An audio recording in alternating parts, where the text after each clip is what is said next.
Yeah guys, with the 8th and the final season being just days away, it's the best time to remember what happened in Westeros last time we checked. Enjoy this quick but detailed season 7 recap. At the twins, the remaining lords of House Frey are poisoned by Arya, disguised as Walder Frey, in revenge for their collusion with the Lannisters at the Red Wedding. She only left Frey's younger bride to tell the tale, telling her to spread the message the North remembers. The White Walkers march toward the wall, where Tollett allows Bran and Meera inside. Winterfell, despite Sansa's disapproval, Jon secures the loyalties of House Samber and Karstark, who fought alongside Ramsay in the Battle of the Bastards. Jon also receives a letter from Cersei in which she orders him to pledge his fealty to the crown or face her wrath. In King's Landing, Jaime tells Cersei of a crucial need for allies. She welcomes Euron, who proposes marriage to her in exchange for his Iron Fleet. Cersei declines, citing trust as a concern, so Euron promises to return with a gift to prove his loyalty. In the Riverlands, Arya meets a group of friendly Lannister soldiers, who take her intention to kill Cersei as a joke. Thoros shows Sandor a vision in the fire. The Hound sees the wall, and a castle where the dead are marching past. The revelation leads him to believe in the Lord of Light. At the Citadel, Master in Training Samwell Tarly steals books that reveal that the ancestral seat of House Targaryen, Dragonstone, was built on top of a large reservoir of dragonglass, aka the only substance along Valyrian steel that is capable of destroying White Walkers, and sends word to Jon. He later finds Jorah in the cell at the Citadel, who is being treated for his advancing grayscale. Dany arrives at Dragonstone, the home of House Targaryen once occupied by Stannis, with her army and dragons. Dany questions Varys' loyalty, and threatens him to burn him alive if he ever betrays her. Melisandre arrives and encourages her to invite Jon Snow to Dragonstone. She summons Jon to come and bend the knee to her. Dany also sends the Dornishman with Yara's fleet to Sunspear and the Unsullied to Castle Rock, deciding to place King's Landing under siege. Grey Worm and Missandei consummate their relationship. Cersei gathers few lords, asking for their fealties and elevating Randyll Tarly as Warden of the South. Qyburn shows Cersei a prototype ballista capable of harming dragons. After receiving Sam's letter and Dany's invitation, Jon leaves for Dragonstone in hopes of convincing Dany to support the fight against the White Walkers, but also to mine Dragonglass. He leaves Sansa in charge and aggressively warns Littlefinger to keep his distance. Upon learning that Jorah is son of his former Lord Commander of the Night's Watch, Samwell applies a forbidden treatment on Jorah's grayscale infection, risking his own life, and that's when we are served with this beautiful transition. Arya meets with Hot Pie and learns of Jon's ascension to King in the North, halting plans to travel to King's Landing and instead setting course for Winterfell. On her way home, Arya encounters her direwolf Nymeria, who had been living wild since being sent away to protect her from Cersei's wrath in Season 1. Nymeria leads her own pack of wolves. They had a moment and went separate ways. Euron's fleet attacks Yara's. Obara and Nymeria are killed, while Illyria, Taine and Yara are captured. Theon shows flashes of his time as Reek, hesitating to challenge Euron before fleeing the ship by jumping into the sea. Jon and Davos arrive at Dragonstone, where they meet Tyrion, Missandei, the Dothraki, Dany and her dragons. Dany demands his fealty. He refuses and focuses instead of convincing her to fight the army of the dead. Following Tyrion's advice, Dany grants Jon access to the island's dragonglass. Melisandre hides her presence from Jon and leaves for Volantis.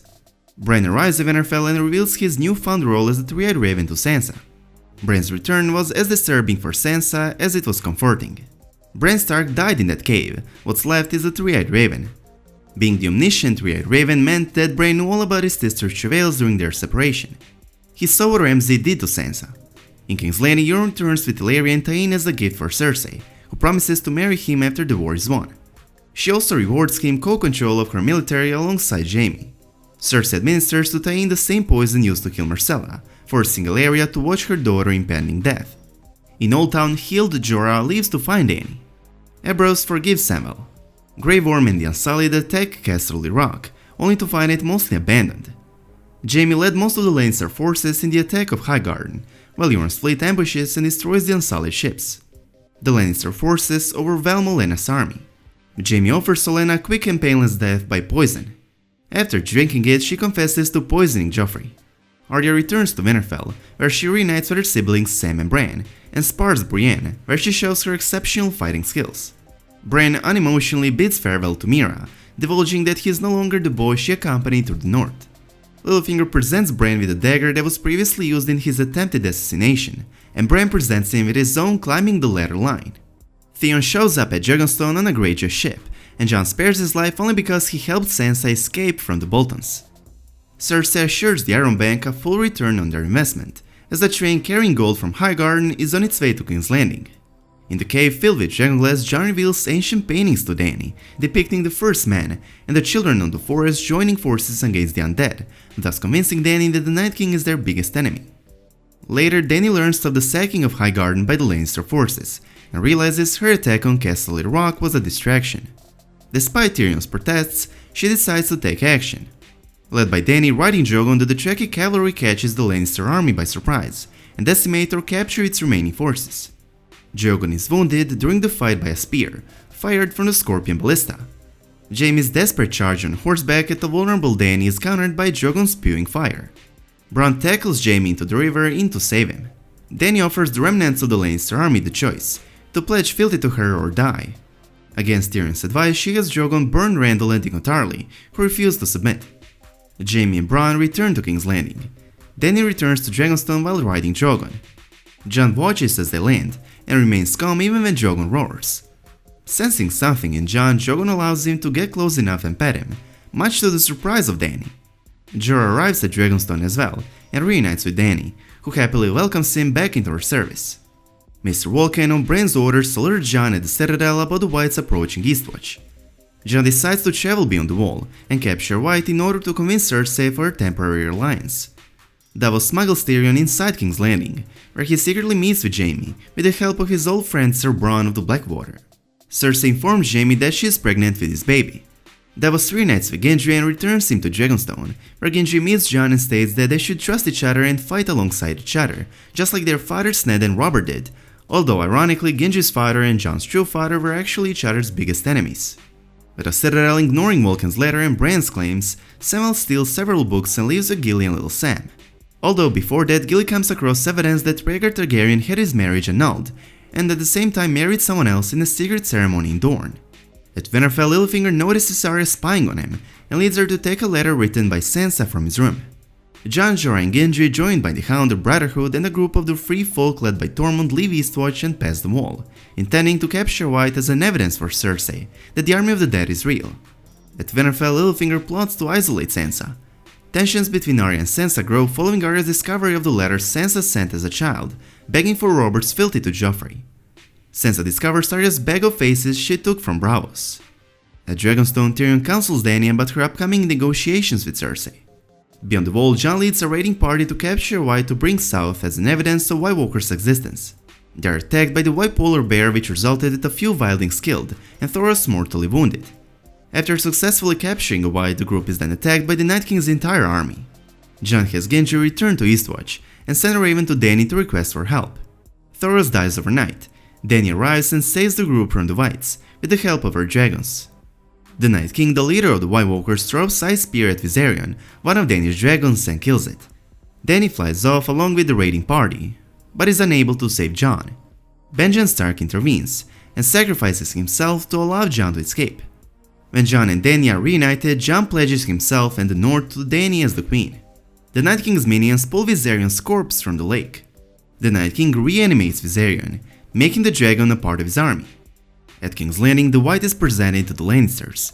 The meeting brought enemies and friends of old face to face: Tyrion and Cersei, Brienne and Jaime, Bronn and Tyrion, Euron and Theon, the Hound and the reanimated Mountain.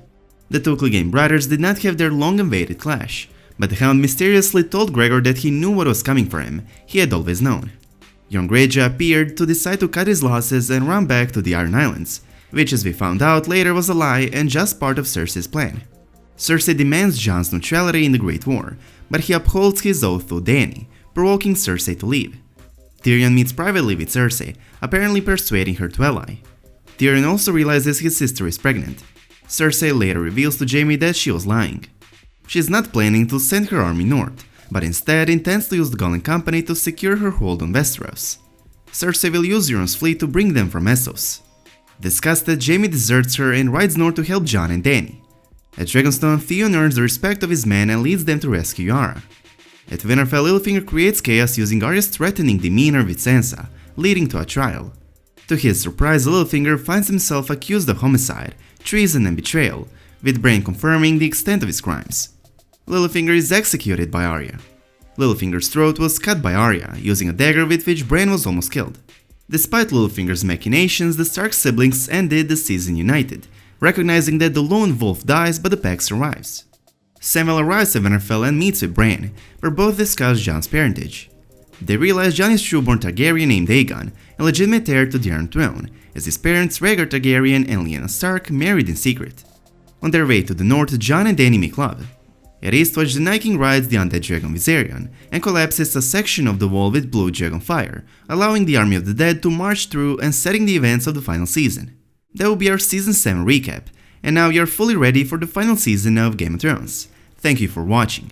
And as always, I hope you guys enjoyed this video. If you did, please make sure to subscribe to our channel and I hope to see you in the next one. Peace.